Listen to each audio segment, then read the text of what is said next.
प्यारे बच्चों नमस्कार।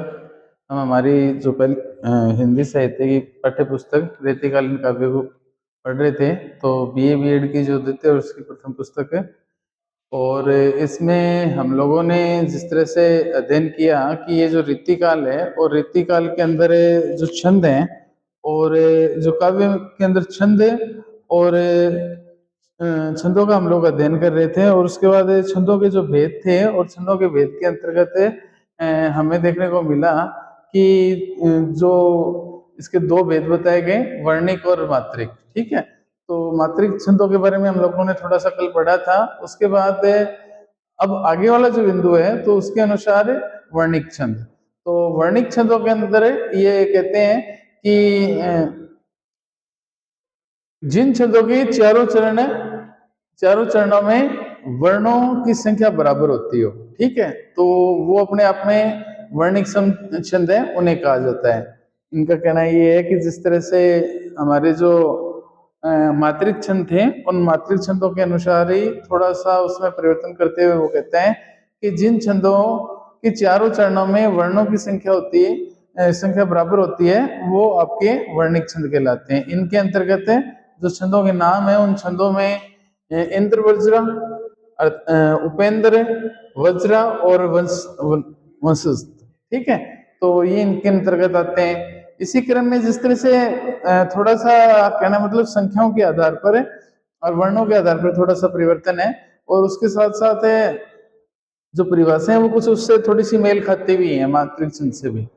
अब वो कहते हैं कि वर्णिक अर्ध संध छंद है, तो जिन छंदों के पहले और तीसरे और दूसरे और चौथे चरणों में वर्णों की संख्या समान हो, उन्हें वर्णिक समछंद कहते हैं। यहाँ जो मात्रिक छंद था, मात्रिक छंद के अंतर्गत उन्होंने तो कहा था कि पहले और तीसरे और दूसरे और चौथे के अंदर, ठीक है, तो जो मात्राओं की संख्या समान हो तो वहां भी वो भी अपने आप में मात्रिक समछंद कहला रहा था। तो यहाँ भी ये कहता है कि जो अर्ध समछंद है उनके अंतर्गत जिन छंदों के पहले और तीसरे तथा दूसरे और चौथे चरणों में वर्णों की संख्या समान हो, वो वर्णिक समछंद कहलाते हैं। यथा जैसे ऐसा कोई छंद है ही नहीं, पहली बात तो ये, क्योंकि ये अगर इनको जब इनके समान ही रखना है तो ये इसको मात्रिक कहें या वर्णिक कहें तो ये तो अपने आप में भ्रम पैदा करने वाला हो गया। तो इसलिए इसकी खातिर कहते हैं कि ऐसा कोई छंद है ही नहीं। ये इस तरह की जो छंद की जो गणना की जाती है वो मात्रिक छंद के रूप में की जाती है।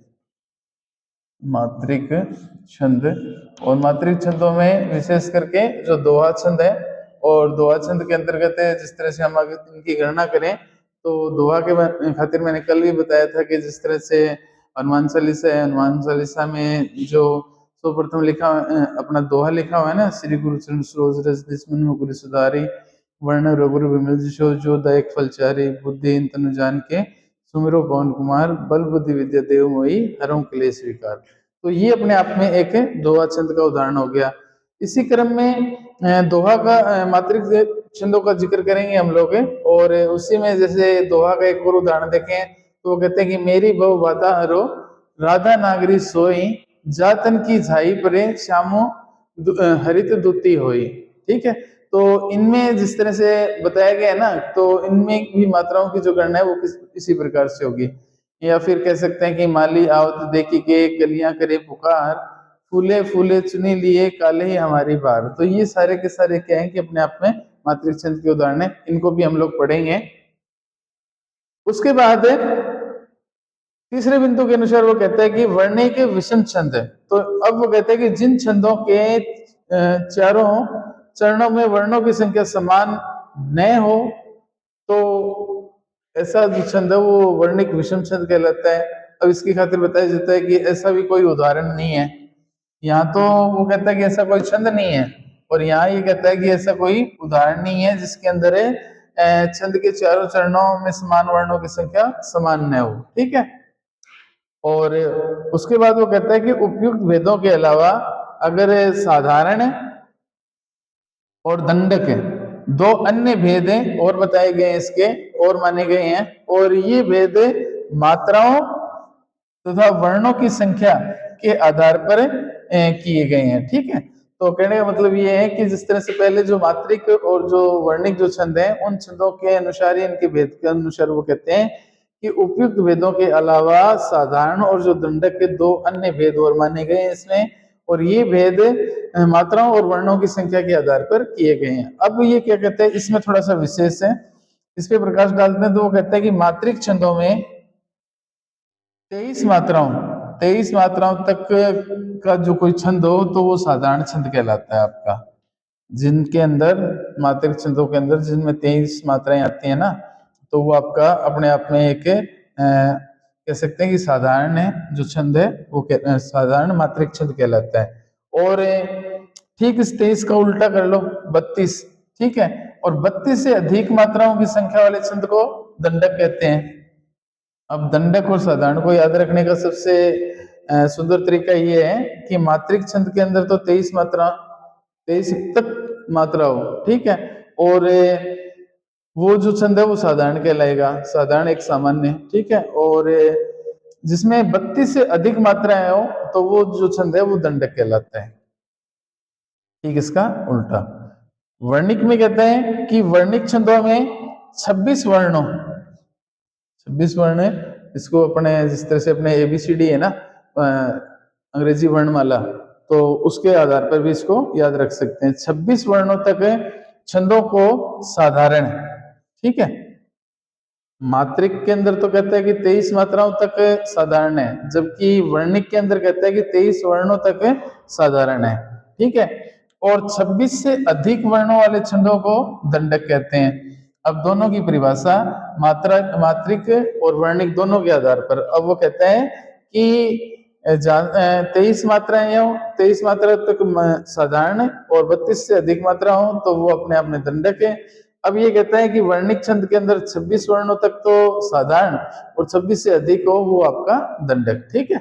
और याद रखने के लिए यहाँ 26 वर्णों का जिक्र आया तो अपने अंग्रेजी वर्णमाला के अंदर जो अपनी ABCD है उनको उसके आधार पर भी इसको याद रख सकते हैं।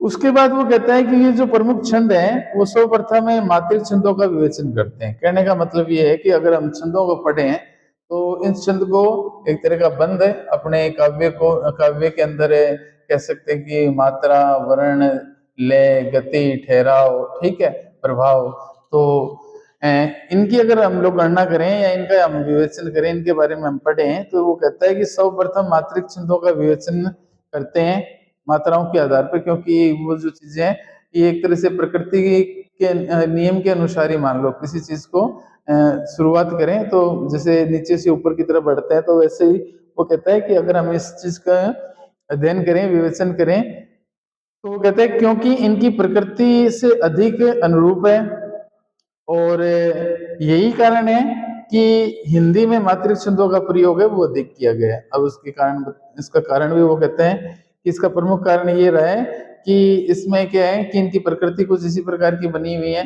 और उसमें इनके इसमें हिंदी के अंदर इनका जो प्रयोग है वो अधिक किया गया है। तो ये इस तरह से जो अपना हम लोग रीतिकालीन काव्य को पढ़ रहे थे, और रीतिकालीन काव्य के अनुसार हम लोगों ने जिस तरह से रीतिकाल के अंदर और पढ़ा कि जो रीतिकालीन प्रवृत्तियां हैं उन प्रवृत्तियों के अंतर्गत युग के प्रतिबिंब है, आचार्यता एवं चमत्कार की जो प्रवृत्ति रही, उसके साथ साथ श्रृंगार की प्रधानता रही, उसके साथ साथ श्रृंगार की प्रधानता के साथ साथ जो कला पक्ष की प्रधानता देखने को मिली, मुक्त काव्य की जो प्रधानता है उसको हम लोगों ने पढ़ा, प्रकृति चित्रण को पढ़ा जिसमें प्रकृति के आलंबन, उद्दीपन और अलंकृत रूप को पढ़ने को मिले।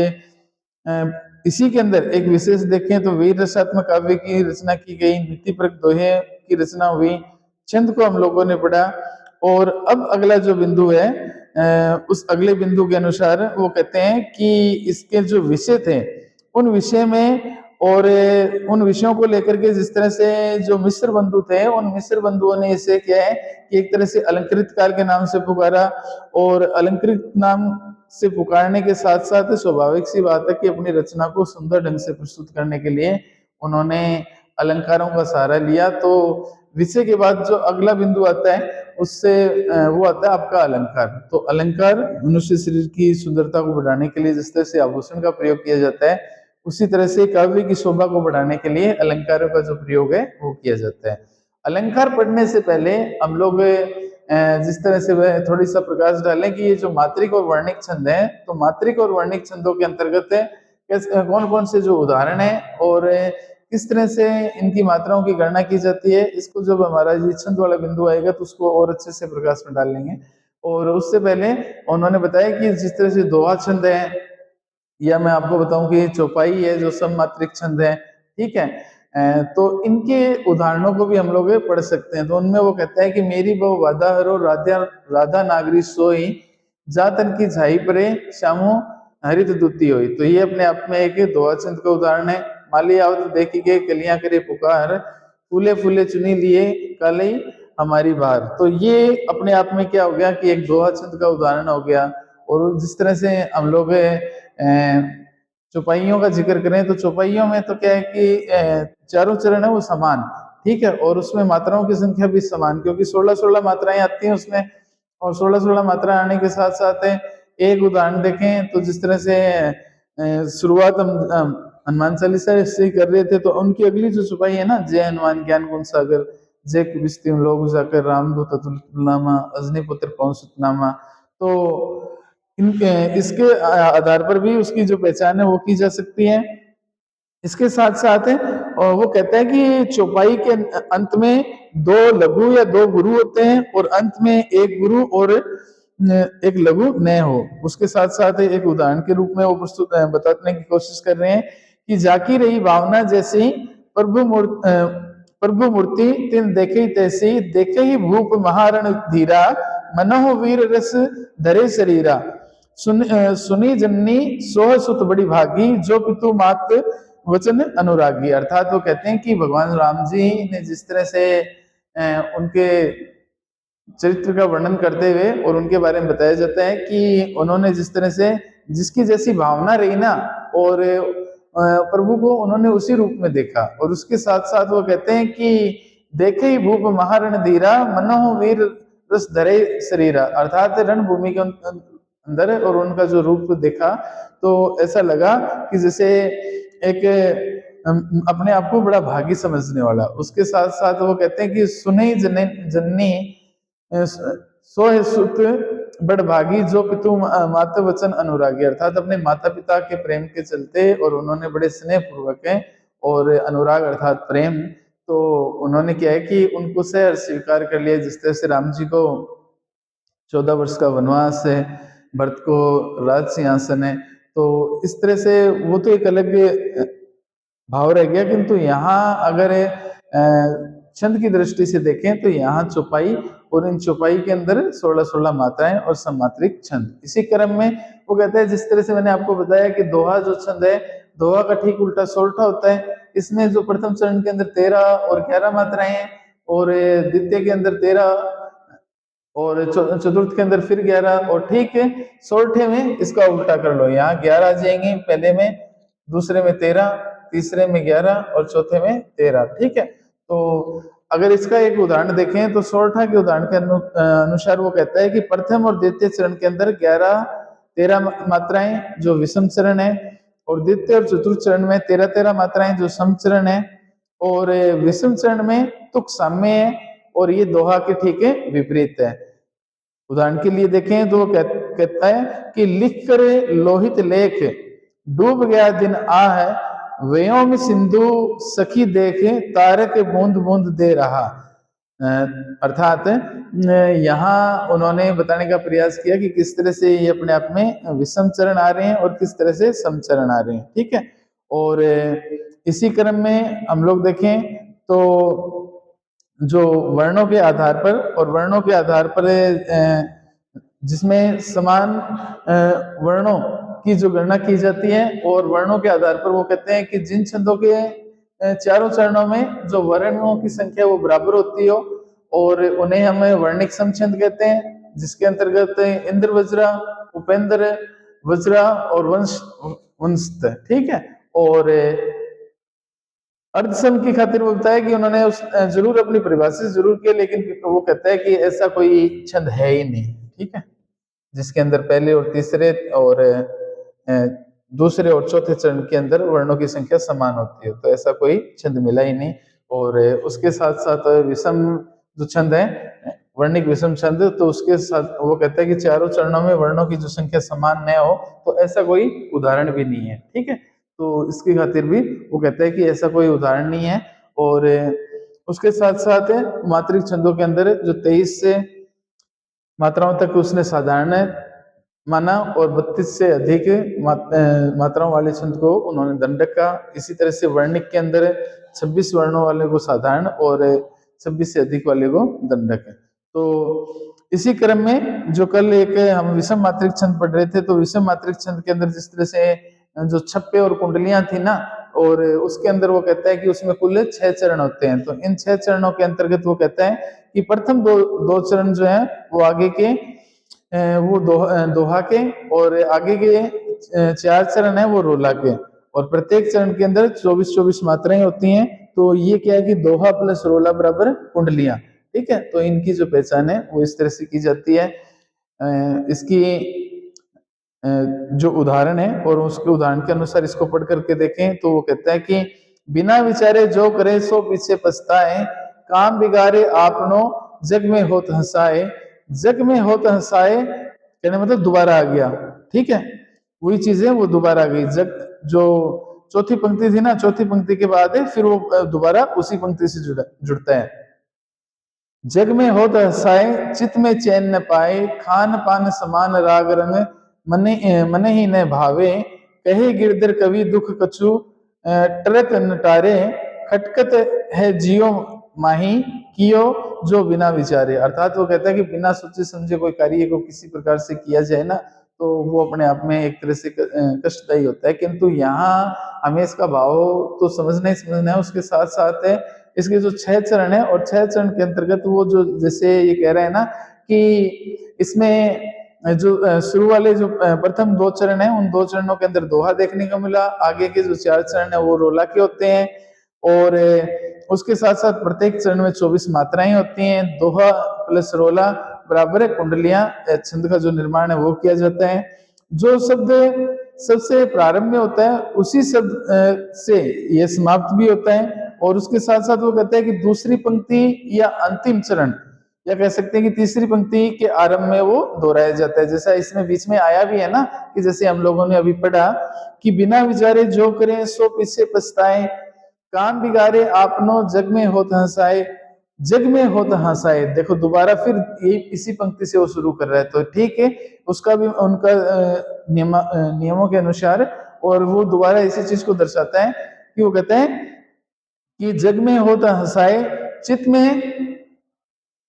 में चैन न पाए, खान पान समान राग रंग मन ही न भावे। कहे गिरधर कवि दुख कछु टरत नटारे, खटकत है जिये मोही कियो जो बिना विचारे। तो कहने का मतलब छंदों को पढ़ने के लिए, मात्रिक छंदों की पहचान करने के लिए, तो पहले तो हमें मात्राओं की जो गणना है वो उसको करना आना आवश्यक होता है। क्योंकि मात्राओं की दृष्टि से देखें तो मात्राओं के अंदर 2 प्रकार की मात्राएं, और 2 प्रकार की मात्राओं में पहली लघु ले लो आप, लघु। ठीक है, और लघु मतलब छोटी। ठीक है, उसको इस तरह से इन चिन्हों से संबोधित से पहचान की जाएगी। और दूसरी है वो गुरु, गुरु अर्थात बड़ी। ठीक है, इसकी एस की सी आवृत्ति बनती है, या दीर्घ बड़ी कहें। तो इस तरह से ये मात्राएं, और इन मात्राओं के साथ वर्णों के साथ संयुक्त अक्षर के साथ कहाँ प्रयोग में की जाती है, इसमें गणों की संख्या किस तरह से रहती है। तो हमें इस चीज को, जब हमारा ये जो काव्य शास्त्र का बिंदु छंद, तो उस पे उस दौरान हम लोग इसमें और प्रकाश डालेंगे। उसके बाद है हमारी जो रीतिकालीन प्रवृत्ति हैं, उन रीतिकालीन प्रवृत्तियों के अंदर अलंकार आते हैं। अलंकार कहने का मतलब, रीतिकाल अपने आप में एक तरह से अलंकृत काल है। जो द्विवेदी जी कहें या मिश्र बंधु कहें, उन्होंने उनको एक तरह से अलंकृत काल से संबोधित किया। और अलंकृत मतलब सुंदर रूप से प्रस्तुत करने वाला। और रीतिकाल के अंदर अधिकांश जो प्रवृत्ति देखें तो वो इसी भोग विलासिता को लेकर के अपनी काव्य रचना में सुंदरता को प्रस्तुत करने के लिए, तो इस तरह की जो काव्य रचना है वो देखने को मिली। तो अलंकार की दृष्टि से नजर डालें तो अलंकार वैसे तो 3 प्रकार के होते हैं, शब्द अलंकार, अर्थ अलंकार और रूपे अलंकार। और उन्हीं के कुछ भेद होते हैं, जिस तरह से अनुप्रास, यमक और श्लेष। ठीक है, एक में वर्णों की आवर्ती होती है, एक में एक जैसे शब्द होते हैं, एक में एक ही शब्द का चमत्कारिक ढंग से अर्थ निकलता हो। फिर ये शब्दालंकार के अर्थालंकार के अनुसार इनको परिभाषित करेंगे अपन, परिभाषा के अनुसार, और उदाहरण के साथ समझने की कोशिश करेंगे। उसके साथ साथ अर्थालंकार, उसमें उपमा, रूपक और उत्प्रेक्षा, कहने का मतलब उपमेय और उपमान एक में तुलना कर दी जाती है, एक में उपमेय और उपमान की आरोप लगाया जाता है, एक में समान गुण धर्म के आधार पर है, और उसके साथ साथ जो उत्प्रेक्षा है, उत्प्रेक्षा के अंदर संभावना व्यक्त की जाती है। कुछ उत्प्रेक्षक शब्द हैं, जैसे जानो मानो एवं इत्यादि, उनका प्रयोग किया जाता है। इसी क्रम में जो उभय अलंकार है, तो उभय अलंकार के अंतर्गत जैसे कह सकते हैं कि अतिशयोक्ति है, भ्रांतिमान है, दीपक है, संभावना है। तो इन जो छंद हैं उनका जो प्रयोग है वो देखने को मिलता है। तो ये जो छंद हैं, उन छंदों को भी हमें अपने जो अगला बिंदु आएगा तो उस दौरान हम लोग इसको और अच्छे से पढ़ने का प्रयास करेंगे, क्योंकि छंद और अलंकार, छंद और अलंकार काव्य शास्त्र के मुख्य दो बिंदु, और इनके बिना एक तरह से देखा जाए तो व्याकरण है वो अधूरी सी है। ठीक है, हालांकि संधि अपने स्थान पर है, समास अपने स्थान पर है। ठीक है, उनकी भी आवश्यकता होती है। उससे पहले हम लोग पढ़ें कि उपसर्ग है, प्रत्यय है, या फिर इसकी शुरुआत करें तो संज्ञा, सर्वनाम, विशेषण, कारक, ये सब भी आवश्यक है। किंतु यहाँ जो जिस समय इस समय जो हम जिस चीज को पढ़ रहे हैं ना, रीतिकालीन साहित्य को, तो इस रीतिकालीन साहित्य में और छंदों और जो अलंकारों की आवश्यकता हो जाती है, उसमें काव्य के गुण और दोष आ जाते हैं। ठीक है, तो यहाँ ये जो एक साहित्यकार या एक रचनाकार या एक कवि, तो उसकी जो व्याकरण शैली और उस व्याकरण को वो कितने उत्कृष्ट ढंग से प्रस्तुत करता है, तो वो अपने आप में एक देखने योग्य जो बात है वो हो जाती है। तो अपने रीतिकालीन काव्य के अंदर इनकी प्रवृत्तियों को पढ़ा, आगे हम लोग इसकी परिस्थितियों को पढ़ेंगे, और उसके बाद उनके द्वारा लिखी हुई रचनाएं और उनका जो अध्ययन है हम लोग अगली कक्षा में करेंगे।